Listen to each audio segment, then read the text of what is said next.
It's powered by nutrients from surrounding farms and the hops from heady topwood. It's a comprehensive nutrient management plan that is first of its kind in the state. We have a cutting-edge welding lab, civil and architectural engineering labs that model changing watersheds and efficient buildings. An 85-head dairy farm functioning both as a full-scale commercial production dairy and a learning lab in which students are fully responsible for its operation. We have new degrees in renewable energy and manufacturing engineering. We're in the process of planning a 500 kilowatt solar array that'll increase the generating capacity right here on campus to 875 kilowatts of energy capacity. Fully realized, the vision for this campus is an almost entirely closed loop, where students can live in an environment where they produce their own food, generate energy, manage their waste, and manage nutrients in a way that is a model for every Vermont community. And at every point, students will learn, demonstrate, and apply the scientific and practical underpinnings of a sustainably managed flow of carbon and nutrients. So as you go through the day today, consider what it will take to drive economic expansion in the climate change economy. We need people who know how to make it work. And that's the work this college does. So as you consider what it will take to produce the goods and services to achieve true sustainability, to produce the goods and services that will reduce our impact on the global climate, you'll find that the skills and knowledge being taught within a stone's throw of where you sit are an integral part of this state's success.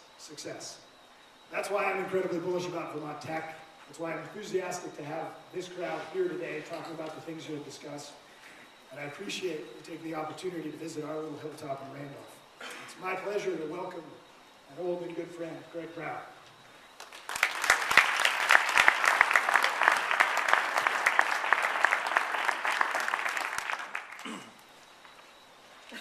Thank you, President Smith, for again hosting a major VCRD conference. And we truly do appreciate the use of this fine facility. On behalf of the VCRD board and staff, I want to welcome all of you here. And I want to thank you all for your interest and commitment to a really, really challenging topic. The impact of climate change on Vermont, and therefore its way of life, is a topic very consistent with VCRD's commitment to taking on tough issues. We are not shy about dealing with public policy matters that reach out to touch many lives now and into the future. In terms of climate change, we start our conversation from 3 points. First of all, climate change is real. Secondly, it's here. And third, its impact on Vermont will be profound. As we reviewed prior to beginning the panel structures, we reviewed all the work that's already underway, and it's extensive, in Vermont on this topic. And as we did so, we determined that we did not want to get mired down in the debate about the reality of the problem. We did not want to duplicate many of the ongoing projects focusing on ways to slow climate change or to prepare for its negative impacts. Instead, we decided that we could achieve the greatest value added by identifying and laying groundwork for economic opportunities that a changing climate will bring to Vermont. We look to you today to join us in launching this challenging project. Dealing with complex public policy problems is not a new challenge for Governor Peter Shumlin. I first met the governor over 30 years ago when he was a young selectman in Putney and I was a junior planner with the Wyndham Regional Planning Commission. We were working together at that time to try to find a use for the old Wyndham College campus located in Putney Village. I was very impressed with Peter Shumlin then as he worked his way through complex ownership patterns for land and for buildings, as he assessed the appropriateness of proposed uses for the campus, among them including a minimum security federal prison, that I remember really well, or as a holding center for Haitian refugees. This was during the epic of the boat migration from Haiti to Florida. Through the work of the town and my organization at Wyndham Regional, and lots of citizen volunteer hours from the town of Putnam. We did finally find a use for the campus that's very consistent with its original mission. It is now Landmark College, the nation's only institution of higher learning dedicated specifically to students with learning disabilities. Since those early days, his career in government has proven his deep commitment to the well-being of the state and its citizens. This is a commitment to be shared, and one that will be essential as we take on the challenges of climate change in the years ahead. Please join me in a warm welcome for Governor Peter Sheinbaum.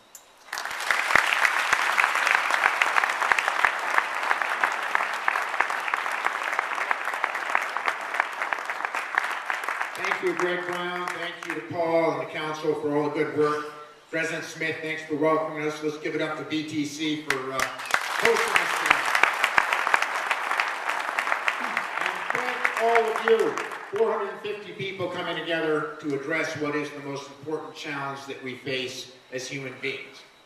And what makes me so proud to be here today, to encourage you as you think outside the box on how we can move more quickly on our most important obligation as human beings, is the innovation, the ability for the folks in this room to sit down and come out of this process with bigger ideas on how we can move faster to get where we need to go.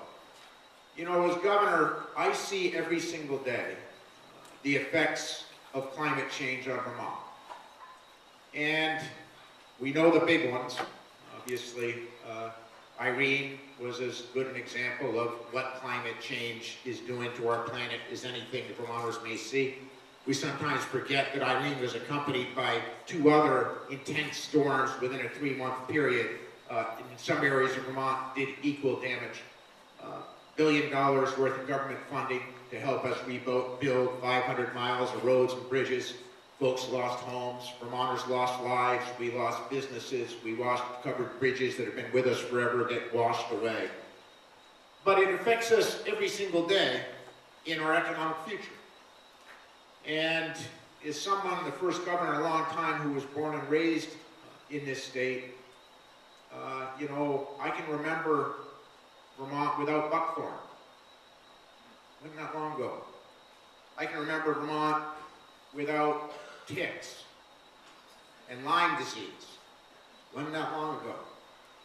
I can remember Vermont that didn't worry about whether the maple crop, the maple trees that drive our economy are going to live or die. I can remember a Vermont where you didn't have snowmaking because you didn't need it. And the list could go on and on. So the challenge for all of us in this room is, how do we take the most innovative people in the most innovative state in America and continue to find ways to transform everything that we knew, or our ancestors knew in the last 50, 100 years about an oil-based economy, coal-based economy, and turn it to one that is driven by renewables. And Vermont is doing that better than any other state in the country. We just got to do it that much better to succeed. So what are we doing in this partnership? Listen, let me give you some good news. Since I've been governor, we've quadrupled. We have 5 times the amount of solar panels as we had the day I became governor. That was just slightly over 4 years ago. 5 times the amount.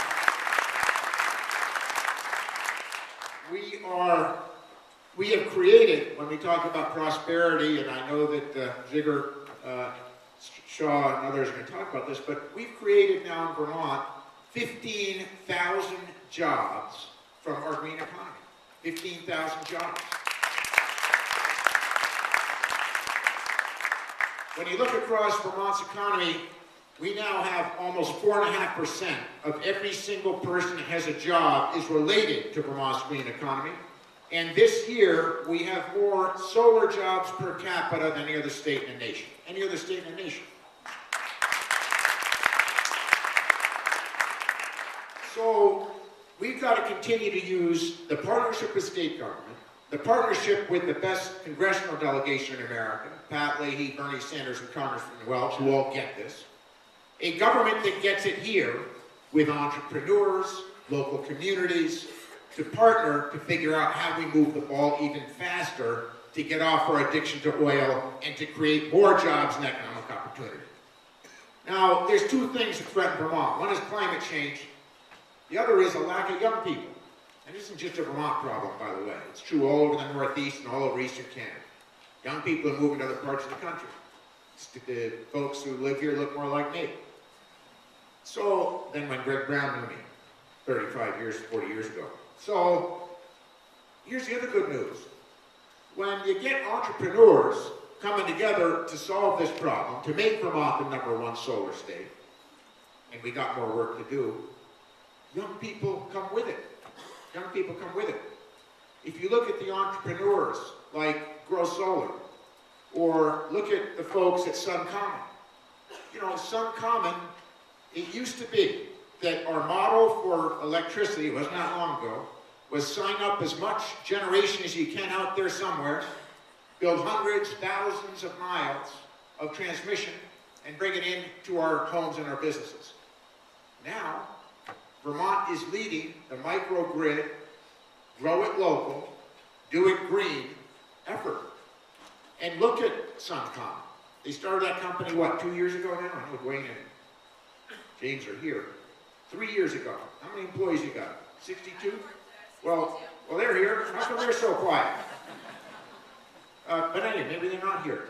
But it's just an example. 62 jobs of young people out there, Dwayne's back there, installing solar all over the state. It's just one example. And you know, instead of driving around like the utility execs used to in their big Cadillacs, whatever they had, they're all running around in these little Priuses, right? Yeah, they've got colors all over them. And they're filled with young people that are coming back to Vermont or staying in Vermont because they want to be part of this evolution. So we're killing two birds with one stone.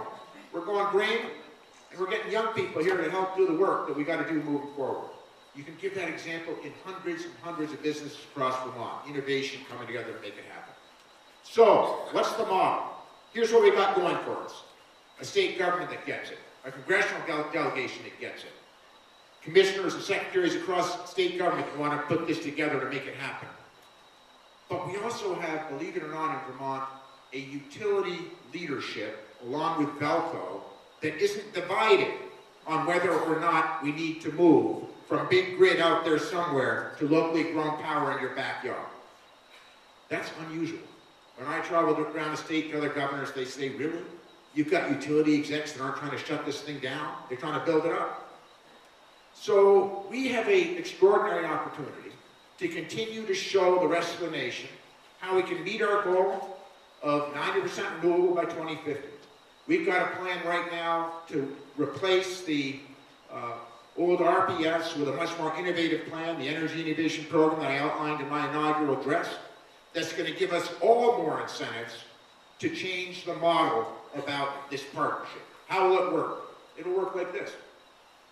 Instead of simply saying, we're going to give a surcharge to green power, we're saying, let's integrate it into every aspect of our lives. So that the model for our utilities must be, in partnership with us, what exactly is happening in Rutland right now with the e-homes, where the utilities model is with on-bill financing, so it gets charged to your electric bill. They come in and they say, instead of trying to hope that your energy leaks out of your house, and that we can sell you as much of this stuff as we possibly can, kind of like the healthcare system, you know, do a lot of volume, hope you get really sick so we can stay in business. Instead, we're saying, let's change the model. Let's give an incentive for the power company coming in, switching out your windows and doors, blowing as much cellulose into that old house as we can possibly blow in, making that thing so tight that you can't, you got to open the windows to breathe. And then we're going to put solar panels on your roof. We're going to put a heat pump in your basement. We're going to put storage somewhere.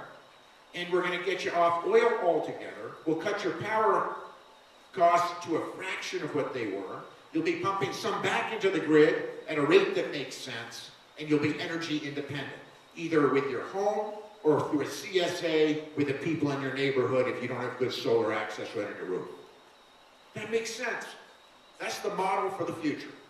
That's how we can transform every single aging home in Vermont from one that is leaking to one that is tight.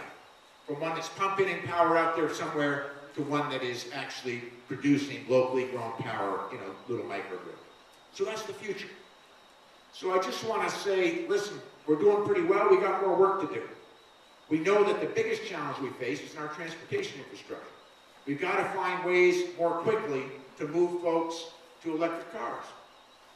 Now, we're all excited when the gas price goes down from $4 a gallon to $2.25 or whatever it is right now. Guess what it costs a gallon if you've got an e-car? It's $1. $1 a gallon. And if you can plug it into your home and it's rooting off the roof, it's $0 a gallon. So if we can get our act together and continue how to take the progress we've made and grow more jobs, more innovation, more ways to make this work, we will have a very bright economic future, and we'll have a lot of young people living in Vermont. So I just want to close by saying this affects every single part of our lives. It also affects what we eat and where it comes from. And I'm incredibly proud that Vermont is recognizing and leading the local food movement as part of this. We don't need to truck in corporate food from Iowa or from out there somewhere, Mexico, or wherever it is. We've grown it right here. We're leading not only in solar, we're leading in farm to plate, in locally grown food, in foods that we're making here from every single aspect that I wouldn't have thought possible. Not just veggies, that's great. Not just meat, that's great. We're making caramel from goat's milk. We're making, beer up in the hills and farms to help support the rest of the farms. We're doing wine, we're doing cheese. I had the privilege of moving the World Cheese Award, from one farm in Vermont to one farm in Vermont. The French are so mad they're suing us. They are. Look what we're doing with beer. You don't have to buy that Budweiser in a can anymore from way out there in Milwaukee, wherever they make that stuff. We're growing it right here in Vermont. And you go to beerbuzz.com, whatever it is. And, oh, look at it. Hill Farmstead just won another World Award, the best beers in the world, beerbuzz.com. Lawson up here in the hills and Waterbury up around, up in the valley, just won. Up in Morrisville, Lost Nation. I shouldn't have started. I mean, we're in the beer wars all over the place. It's an extraordinary thing. We've got folks who understand that climate change is integrated to what we eat, how we move around, how we heat our homes, how we power our businesses, but also where we drink our beer. And all I can say is it's working. So let's be as innovative as we could. If you had come to me and said just 10 years ago, listen, I think not just the best place to ski, the best place to eat Ben & Jerry's, the best place to get maple syrup, the best place to live and work, but I think by 2015, when we've got all kinds of entrepreneurs and smart people sitting in a room trying to figure out what are our next steps to grow jobs and climate, that we're going to be having people waking up in Philadelphia and waking up in Boston, and waking up in Trenton, New Jersey, New York City, and Boston, and all these cities, and they get on there, they're going to get on the internet, and they're going to find out who's got the best beer in the world. And, I know I shouldn't say this here, but I love to hunt. Organic meat. And I get up very early in the morning, and it's a beautiful thing. You get out there, it's still dark, sun rises. Even if you don't see a deer all day, for those of you that hunt, it's an incredible spiritual experience. You should all do it. I wouldn't do it tonight, but you should do it soon. The sun goes down, and you're out there on the woods. Well, these folks are getting up in all these cities, and they get in their cars in the morning, and they drive up here, and it's still dark when they leave. And literally, this is no joke, they'll go up to Hill Farmstead. I mean, who knows where that is? Raise your hand if you do. There you go, you've been there. Or they'll go up to Lawson's, or they'll go up to Hetty Top, or wherever it is. And they get there and it's still dark. They drive 3 and 4 and 5 hours, hopefully in their electric cars. And they get there and they wait. And they wait for the doors to open. And they're waiting for it to come through, and then they see it. They get all excited. It's a 4-pack, or it's a 6-pack, or it's a 12-pack. and they load this stuff into the trunks of their cars. This is no joke. And they'll literally, you know, they think that they think they found the promised land, and they have. And then they'll put these cans in the back of the car, and they try to sneak it out of here, get it back home, get it in their refrigerators. When they get home, they're the biggest thing that ever happened. They're the most popular people in their communities. And they drink this stuff, and it makes them feel better about their miserable lives. They don't live in Vermont. So listen, here's my point. Be innovative. Think big. This is our opportunity. Our kids are counting on us. Thank you so much for being here.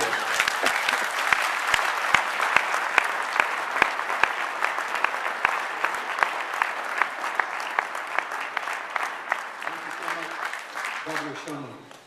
And the governor's not just here by himself, but half his cabinet is here today, commissioners, state employees. I wonder if folks who are in the cabinet, commissioners and state employees would stand up for a second. Please. Thank you so much.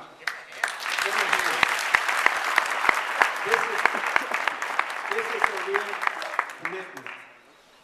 I gotta say, looking out and knowing so many of you folks, I just feel this tremendous power here. I feel an intellectual power, a policy power, and an entrepreneurial power lined up as a spearhead to advance Vermont's economy today. I think there's pieces in the work that so many folks in this room are doing that add up. And we're here to try to help add it up and build momentum for Vermont.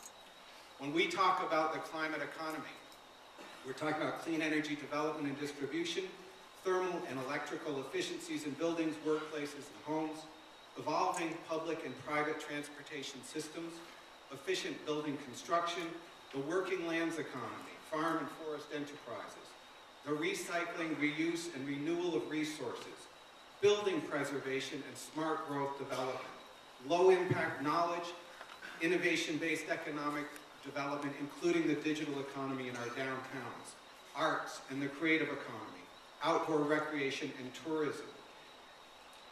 And so there's a sector that we can call this clean energy, renewable, green economy. But it's also, this economy is a broad set of economically significant aspects of almost all business and community life now. The climate economy is a feature in manufacturing, tourism, growth and development in general. And it's a fertile area for research and development in higher education in Vermont and in the private sector, where we can model new businesses, create new jobs, develop infrastructure for the future while mitigating climate risks.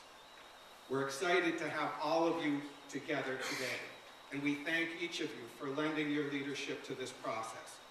We're going to frame ways that Vermont can deliberately advance this economy and its opportunity as a way to take responsibility for climate change, as a way to make money, and to prosper under coming climate and policy conditions, and as a way to galvanize the Vermont brand and capture the attention of young people, entrepreneurs, and investors all over this country who are looking for Mission Central on this as an issue.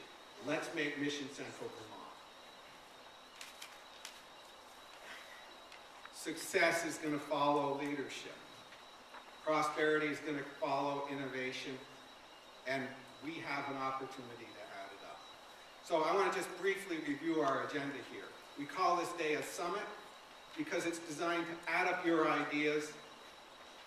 It's designed to listen to some key experts in the panels in this morning, and then in our afternoon sessions, we're all equal. We all put our ideas on the table. We know we've got some great panelists, but we also know that each of you has expertise and has an idea to share. And we want to pull that together and focus it and build a compendium of big ideas today.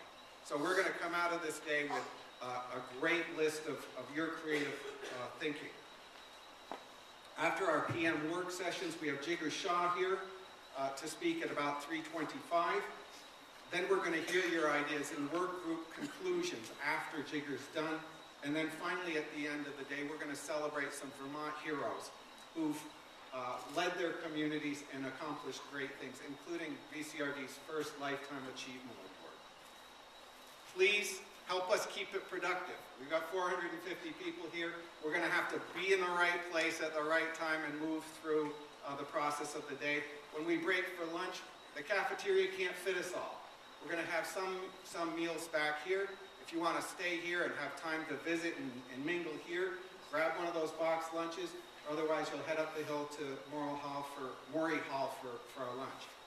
I want to thank the sponsors. There's groups here and investors here who have been putting themselves on the line for this whole movement for a long time, and they deserve a lot of recognition. We want to thank National Life as the lead sponsor for this particular event. We also want to thank Bay and Paul Foundation for their leadership, Costello Waste Management for their investment, Davis and Hodgson Associates, CPAs, the Danella Meadows Institute, Fairpoint Communications, Green Mountain Power, the High Meadows Fund, the Lintillac Foundation, Main Street Landing, National Life Group, Northfield Savings Bank, Pomerleau Real Estate, the Sustainable Future Fund of the Vermont Community Foundation, Velco, Vermont Businesses for Social Responsibility, the Vermont Community Foundation, Vermont Energy Investment Corporation, Vermont Creamery, West and Sampson Engineers. We also want to thank all the outreach sponsors that are listed in your packet. And now it's my pleasure to introduce Mark Johnson, who's been called the Vermont Treasure. You must hate that. From WDEV Radio Vermont, Vermont's lead community radio station and news source, to talk about the implications of climate change for Vermont. Thank you, Mark. Thank you very much, Scott. Good morning, everybody. You know, I love being able to learn something new every day, and this earbuzz.com, that's a new one. Nobody could be looking that up while this is going on too. We're going to get right down to business here this morning. We have an incredibly great panel.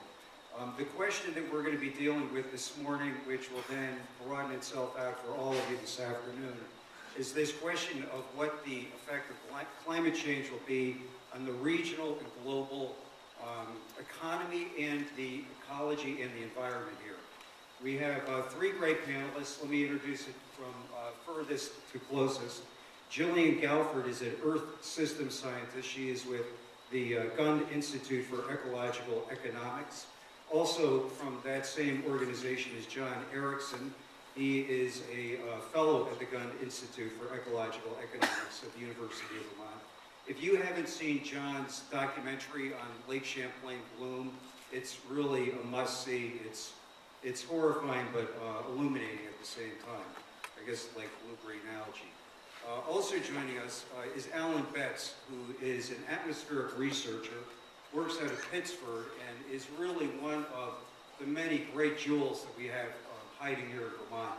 And I want to start with Alan. We're going to try to break this really into two areas here. We'll talk a little bit about the environment and the ecology, and then we'll kind of merge this into the economics.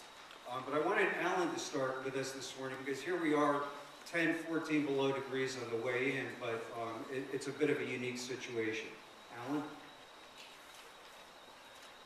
I don't know if I need to stand, and I, of course, don't have PowerPoint, so you just get the old-fashioned PowerPoint. One moment here.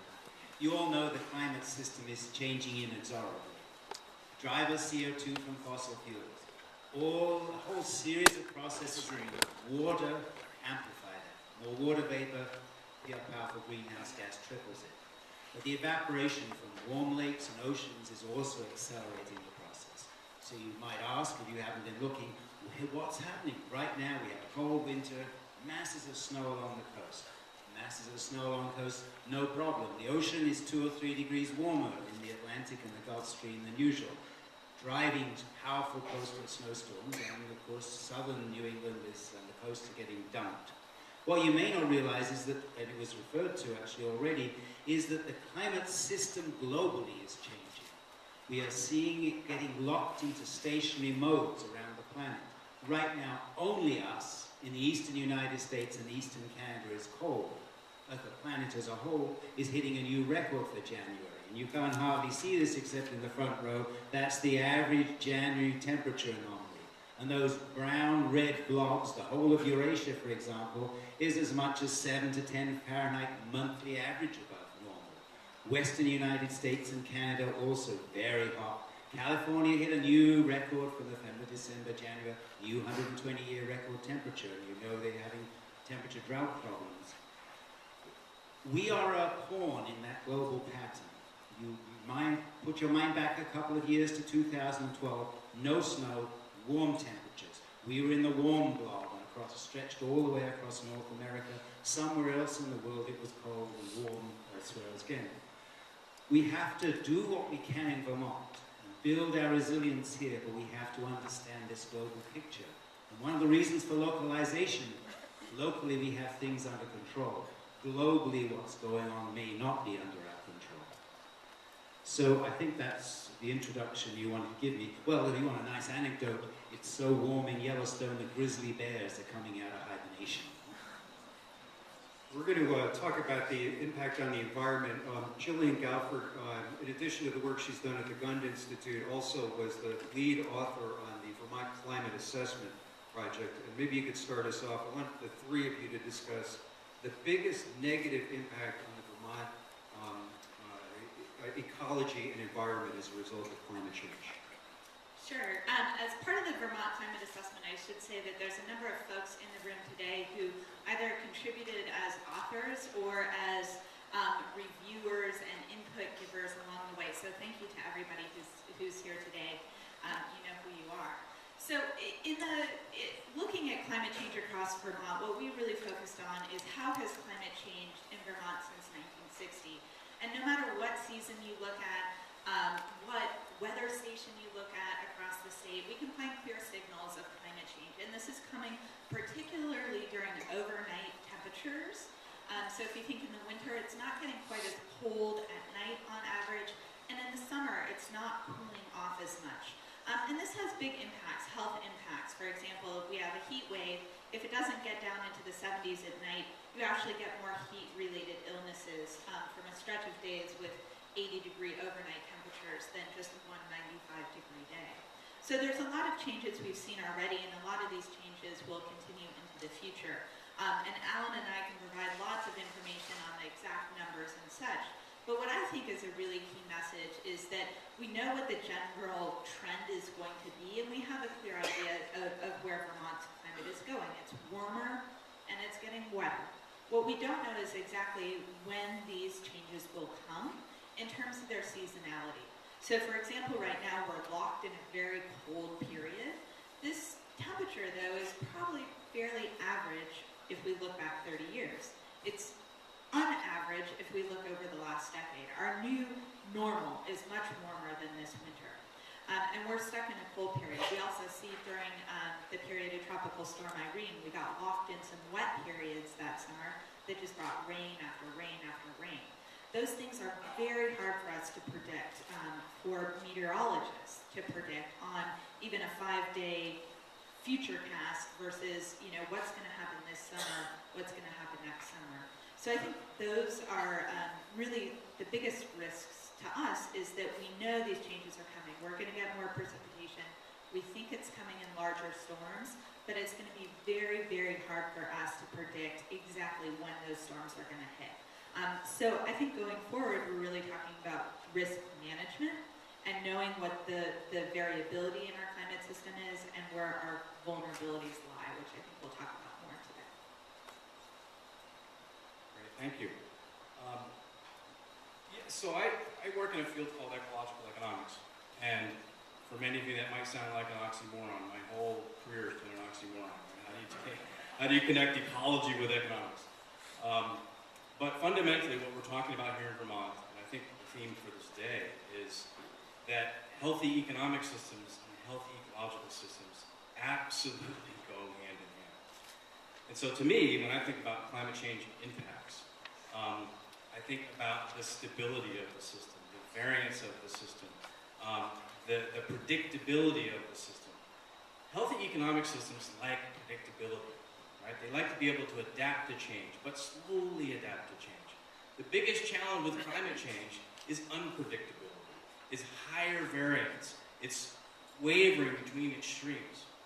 In fact, my colleagues might disagree, but economic models of climate change have been much more influential on policy than science models. And I think that's unfortunate. I think a whole lot more people should listen to these guys than people like me who are trained in economics. Economists just don't get it, right? Because we usually think of the economic system as this isolated system. We don't get it. I've spent my whole career trying to get it, trying to forge this new field of ecological economics. I was in grad school during the '92 Earth Summit. The very first research project I worked on was called The Economics of Climate Change. I've followed this field of the economics of climate change for my whole career, for more than 20 years. Economists have tended to think about climate change as impacting one sector, agriculture. Probably the most famous climate economist, William Nordhaus for Yale, has said, quote, agriculture is only 3% of the US economy. Even if climate change wipes out half of agriculture, that's only 1.5% of GDP. Don't listen to economists. Economists tend to think about smooth transitions and adaptability. And right baked into climate economy models are what I've called clairvoyant farmers, right? Absolutely know what the change is going to happen, absolutely know how to adapt to it, smoothly adapt to the changes.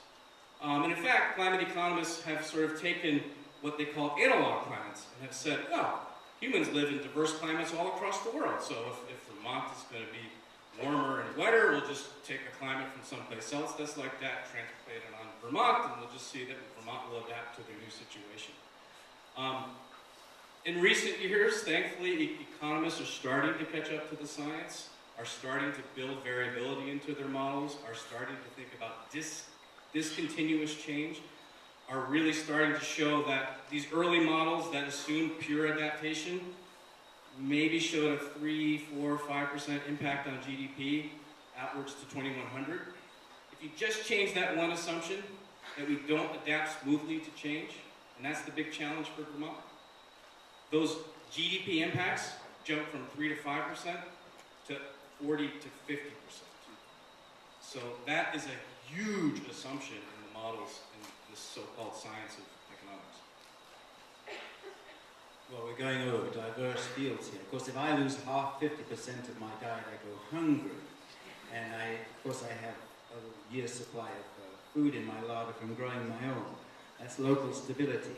This issue of extremes increasing in the climate system. The means might be going up, and people talk about mean temperatures and global warming, but the big issue for us is increasing extremes in precipitation and temperature, and those being coupled together.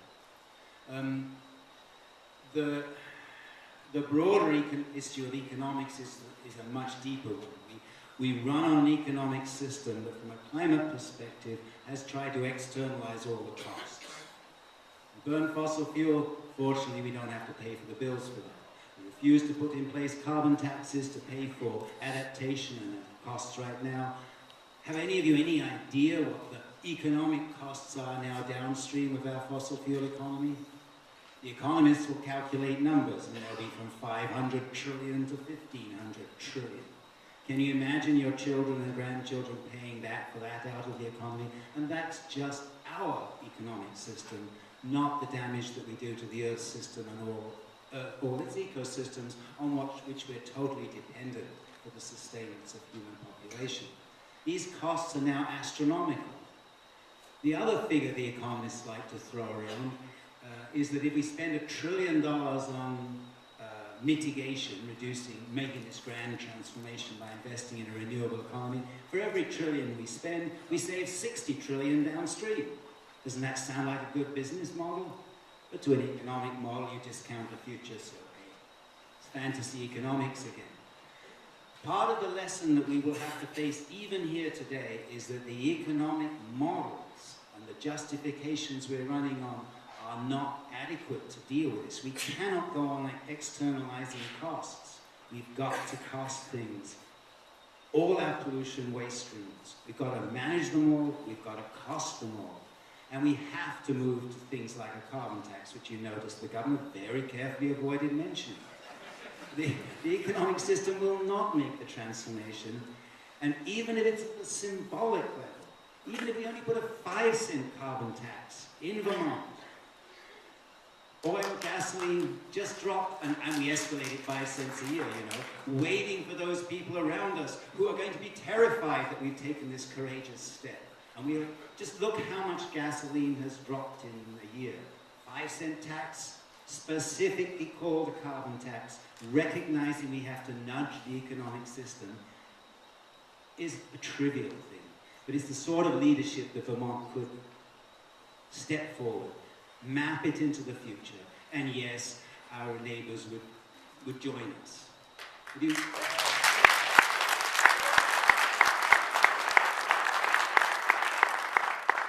We need it, not just symbolically and to nudge the climate system, we need it to pay for the costs. We need it to rebuild our infrastructure, to deal with future Irenes. I'm glad to see Deb Markowitz is here. She understands these issues very deeply. But much more deeply, and I'm afraid we'll skirt around it unless I'm explicit about it at the beginning, this is a fundamentally moral issue. We have an economic system that's basically amoral. Its aim is to maximize profit by externalizing all the costs. Dump them on the future, dump them on our children, dump them on the earth. If we can reduce our costs now, we can make bigger profits. That's what drives our system. And it's fundamentally amoral, and we have to face up to that and be willing to just with a straight face confront it. And if you want an analogy, which has been coming to me over the last few weeks thinking about this, just think back to the days of slavery. It was a very profitable economic model. No state would dare surrender its slaves. Everyone was making so much money from having cheap slaves that you could throw away and import more or go. You just had to keep them alive. We are actually facing, with respect to the earth, a similar, much broader, deeper moral issue. What are we willing to share with the future? With our own children and grandchildren, with all of life on earth? It's a fundamentally moral issue, and we'll have to face up to it, because the track we are on now, we're still on an exponential growth curve of a global fossil fuel economy that's just going to lead to catastrophe. Let's stay on this issue of the carbon tax. The scientist says that there needs to be a carbon tax. Let's see what the economist has to say. Yes. How do you do it? So, thankfully, I know in Vermont we like to be first and everything, right? But thankfully, we've got some great examples.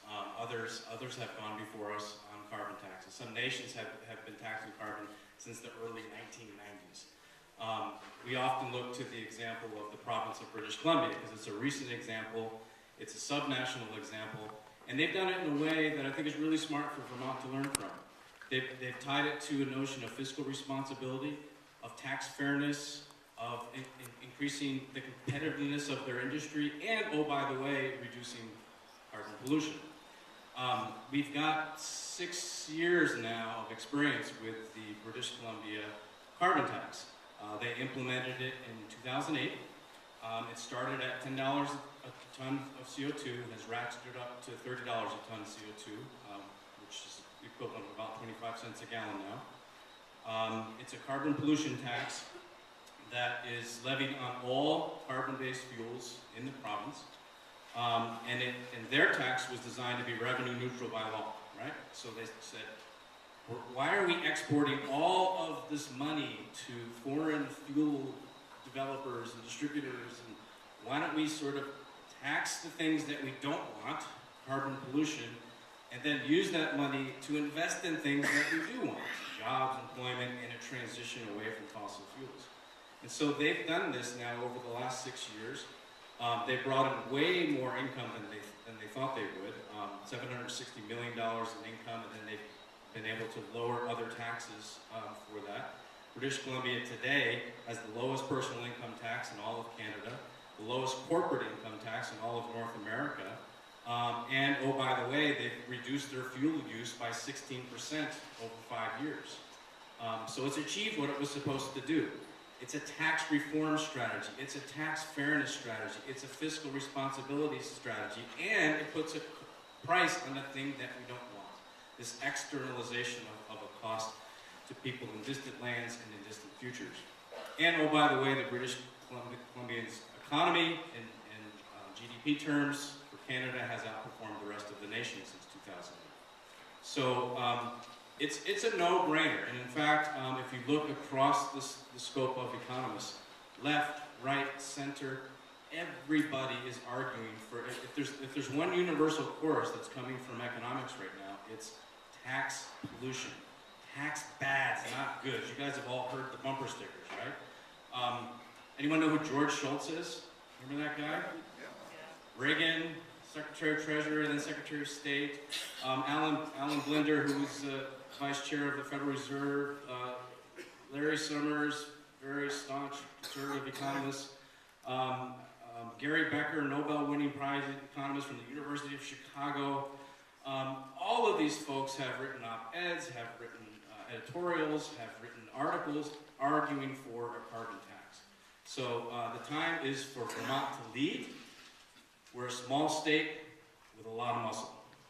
Let's talk about some of the negative impacts here in Vermont on an economic basis. Jillian, let me start with you. In your report, you found what industries would be most negatively affected by climate change? Certainly agriculture and recreation within Vermont would be impacted, and I think in a more diffuse way, we have to also think about our healthcare systems, which maybe you could think of as an industry, but you could also think of as a support network for Vermonters, as well as our communities and towns who have to figure out how to build resilience under climate change.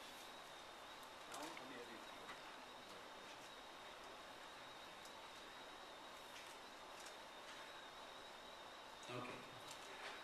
Let me wrap my mind around that. We have environmental issues we have to deal with. You had a reference to the bad side. The economic side. Well, I think it's really the things we are doing. It's localize our food supply. We have to manage water carefully because the extremes of flooding and drought may face us in the future. And do the things about efficient. I'm not really an economist. I think I'd rather kick this one back or answer another question. Sure. Yeah, so I mean, I mentioned the impact on agriculture was how climate economics was initially framed. Now I think our understanding is that it's the economy-wide impact. We think about disruptions of our infrastructure. We think of disruption of transportation. We think of disruption of the supply chain. Like it or not, Vermont is not an island. We are connected to the rest of the country, to the rest of the world. And climate change fundamentally really challenges this global capitalistic system. It challenges global supply chains. It challenges all the kind of interdependencies that we find in a globalized world. So that has really been where recent research is going into the economics of climate change. If you want to get funded to do research on the economics of climate change, all you got to do is knock on the door of the insurance industry. They are hyper concerned with this and are really trying to sort of redo their books and redo their amortization schedules and redo everything in a reality of a less predictable, less stable climate system. I wanted to mention a few more specifics there. We've been talking really generally about agriculture, and there's actually some very positive things coming down the line for Vermont's agricultural sector. We're already seeing a much longer growing season. I love looking at records like Joe's Pond ice out. How many people have ever bet on Joe's Pond or follow the news on Joe's Pond? If we look at the records, very scientific study actually, very great methods that they've used to track ice out. And up there, the spring's been coming about 5 or 6 days earlier than it was when they started their records. That's the average. We're seeing that all across Vermont. We're seeing a lengthening of our growing season, which is allowing us to take new endeavors in agriculture. We've seen vineyards being planted, ones that are planning so that in 20 years they'll have these really rich vines to provide us with great wine in the future, and are even producing some now. There's some things we don't always think about, though, with agriculture. I was talking to a farmer, Ray Allen, in South Hero, who has tracked the date of blossoming on his Macintosh apples since the early 1970s, and they're blooming about 6 days earlier than they were when he started, on average. And I said, wow, Alan, you can grow new varieties of apples, maybe you can start growing peaches. And he said, you know, here's the challenge as a farmer, is that this variability in weather actually requires me to run my equipment out in the farm fields more, and having an earlier spring means the grounds are wetter and softer, and I run the risk of getting stuck.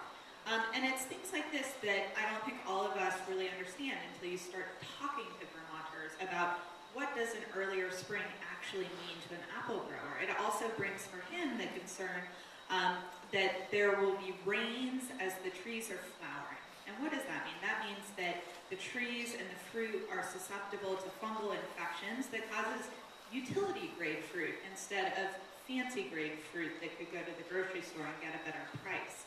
It also means that he may be thinking about using more spraying in order to combat these fungal infections. And again, running the risk of getting his equipment stuck in the mud.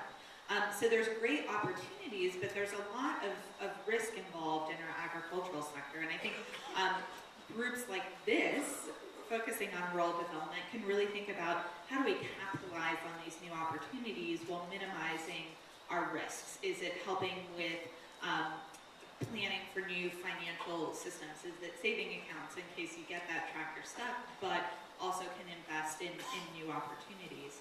There's connections between ag and health that we don't always see. For example, these May floods we've been getting the last few years may wipe out a crop, but did you know that any fields that experience flooding, the crops actually have to be, that is, they can't be taken to market for health concerns, right? This is how you get salmonella and things like that. So there's connections sometimes that we don't think about. A flood doesn't have to destroy a crop, it could just affect a crop area and bring risks to health as well as to the ag. I can pick up on a couple of aspects of that. One is I'm looking forward to Vermont's first Pinot Noir crop. It's been, you know, some come with foresight, planted the grapes 5-10 years ago, and it's being bottled now, and the first Pinot Noir, Vermont Pinot Noir, is available this spring. I'm not a beer drinker, as the governor is. But there are issues here. We'll pick up on something that Gillian just said. We have to understand our relationship to the natural world if you are working in agriculture. And the system is changing. We have 2 springs in Vermont. The first spring is with snow melt and the ground melting, and that's advancing about 3 days per decade on average. The second spring is with the leaf out of the maple forest and large evaporation into the atmosphere. That's what cuts off the danger of frosts, because we have no longer a dry atmosphere and the earth can cool to space. That's not advancing so fast. So the period between them is increasing. And that's a problem for agriculture, because if you have an apple crop and there's a frost, and the thing goes out into leaf several days earlier, or many days earlier in an extreme warm winter, that's an issue for them. So we have to understand these things that are going on. Some of them are very helpful. The extension of our falls has been quite dramatic in terms of the rise of the minimum temperatures. That means I got a second crop of tomatoes from volunteer tomatoes from my organic compost. I still have 1 red tomato on my counter. It's mid-February that came up from a second volunteer crop because of warming falls. It means we need those people to understand very well, but you may not understand that the minimum temperatures, despite this as a winter where we got down to -15 3 or 4 times where I live, those minimums have been coming up much faster than the means in winter. And the means in winter have been coming up faster than the means in summer. It's this issue of extremes changing. And that means under covered greenhouses, unheated ones, and row covers, we can now winter over in Vermont things we could never winter over before. I had my last Brussels sprouts on the 1st of February because I protected them.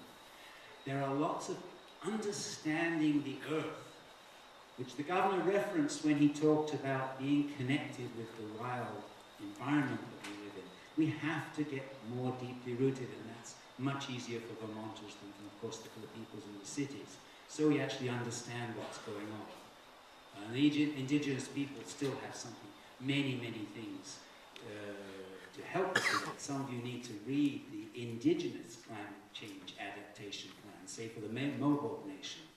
They get it in terms of the integration of what's going on. And to give you an analogy that you probably have never thought about, to them, they have history going back 10,000 years. We've always dealt with climate change, they say. We had to replant the forests after the last ice age. We may have to replant our forests because some of our crops and our trees are becoming vulnerable to pests and warming climate and greater climate extremes. We need to start thinking about those. Those are part of our economy and part of our ecology. And others have thought about it in very long traditions. Alan frames this as a moral issue, and I'd like to have the other two of you comment. Alan has talked about this idea that we really need to change the way that we think. John, can you pick up on that, and how do we do that? Are there any public policy changes beside this carbon tax that could help make that happen? Sure. I mean, we're talking about transforming the system. I don't know who first said it, but I've heard it said a million times that it's easier for us to imagine the end of the world than the end of capitalism. I think we have to really rethink capitalism. Capitalism, channel Senator Sanders here for a second. Capitalism is based on private ownership and market allocation of costs and benefits. Fortunately, the kind of current expression of capitalism in our country and others is concentrated private ownership, where the benefits accumulate to the few, and the externalization of costs, right, where the costs go to the many, in this generation and in future generations. And this really persists through economies of scale, which keeps out competition, grows bigger, industry grows bigger and bigger and bigger. It persists through what we call in economics rent-seeking behavior, so the big cats are able to invest in money to hang on to those small monopolies of power. And it persists through detaching cause and effect, right? Through detaching sort of the action I do now has an impact, but it's in a distant land or on somebody else that we pay unfair wages to, or in the case of climate change, to a distant future. I think in rethinking capitalism, we have to really, and it's really the sort of goal of a conference like this, right? And the goal of many of these conferences that I've been to, thinking about the working landscape, thinking about how do we distribute the returns to the capital system, not just to the capitalists, but to labor and to the owners of the land and to the common good, right? The atmosphere nobody owns. It's all of ours here to enjoy. A more inclusive capitalism, a more inclusive model of ownership. And we see this happening in Vermont, for example, with the transformation of the energy economy. And I think we all know that this is sort of one of the huge, huge opportunities, both to mitigate our impact, but also adapt to a different kind of future, is to change the fundamental driver of the economic system, which is energy. So when we think about the transformation of the energy economy here in Vermont, it really means not fewer owners, right, but more owners, right, where we all kind of own a share of the energy system. It means not investment in Wall Street and in companies in China and other places who kind of make energy for us or make energy products for us and we import